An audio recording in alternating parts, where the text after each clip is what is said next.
Hey gay men, welcome back. I'm Alexander Sterling, and in today's video, we are discussing 3 truths you're not ready to hear about daddy issues. Number 1, it's not just about your dad. It's about what you didn't get and what you had to do to survive that. When people talk about daddy issues, it's usually in a jokey, half-serious way, like it's just about liking older guys or having a thing for dominance. But for a lot of gay men, it's way deeper than that. It's about the emotional reality of growing up without the kind of safety, love, or acceptance that you needed. Especially if you were already different, already sensitive, already somehow too much for your father or for your household. And when you don't get that from the beginning, you adapt. You figure out how to not need anyone, or how to become exactly what people want so you can get a little love without risking rejection. You might become super independent, super successful, funny, charming, self-deprecating. Anything that keeps people close, but not too close. Anything that helps you avoid that deep, aching failure of not being enough or being too much for the person who is supposed to love you the most. And that pattern doesn't just disappear when you grow up. It shows up in who you're drawn to, in how you handle conflict, in how you shut down the second someone starts to get too close. These aren't random personality quirks. They are survival patterns that made perfect sense when you were younger. But at some point, they stop protecting you and start isolating you. And that's when the real work begins. Number 2, being into older men isn't weird or shameful, but you should know what part of you is doing the wanting. Let's just say it.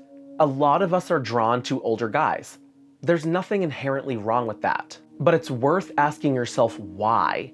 Not in a judgmental way, just with some curiosity. Sometimes what we're really craving isn't just sex or attraction. It's safety. It's structure. It's finally being seen and chosen by someone who feels solid, strong, and stable. Someone who feels like they won't disappear. That can feel intoxicating if you didn't grow up with that kind of presence. And if we're not conscious of it, we start projecting all these unmet needs onto someone else. Like maybe this older guy will finally make me feel good enough. Maybe he'll protect me, guide me, love me in the way that I was always hoping my dad would. The pull isn't just about attraction, it's about the emotional story underneath the attraction. But here's the problem. No one else can rewrite that story for you. Even the most loving, grounded partner can't go back in time and fill that gap for you. And when we expect them to, we put the entire relationship on shaky ground. Because it's not really about them, it's about a younger version of you looking for a do-over. It doesn't mean you have to stop being attracted to older guys, but it does mean getting clear on whether your attraction is about connection or about trying to resolve something that never got a proper ending. Number 3, you're not going to fix your father wound by being good enough for someone else. The only way out is grief. This one is hard, and no one wants to hear it. But if you grew up with a father who didn't love you the way you needed, or who only loved you when you fit into a version of yourself that wasn't fully real, there's a loss there. And that loss has to be felt. Most of us spend years trying to work around it. We chase validation, try to earn approval, throw ourselves into relationships or sex or success, hoping that if we just do it right this time, that deep emptiness will go away. But it never does, because you can't fix a wound like that by being better.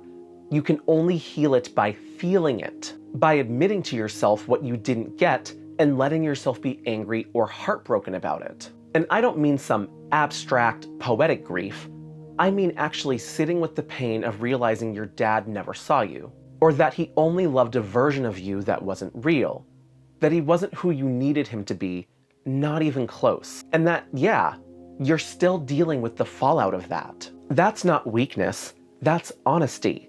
That's what healing actually looks like. Not becoming perfect or never needing anyone, but finally telling the truth about what hurt you and how you've been carrying it. And once you do that, you can stop looking for someone to come save you or rescue you or fill the role your dad never did. You stop needing to perform or impress or win people over. You just start choosing yourself instead of always waiting to be chosen. At the end of the day, daddy issues aren't about liking older men or being messed up. They are about the deep, quiet pain of growing up without the love, safety, or acceptance you needed. That pain doesn't just disappear.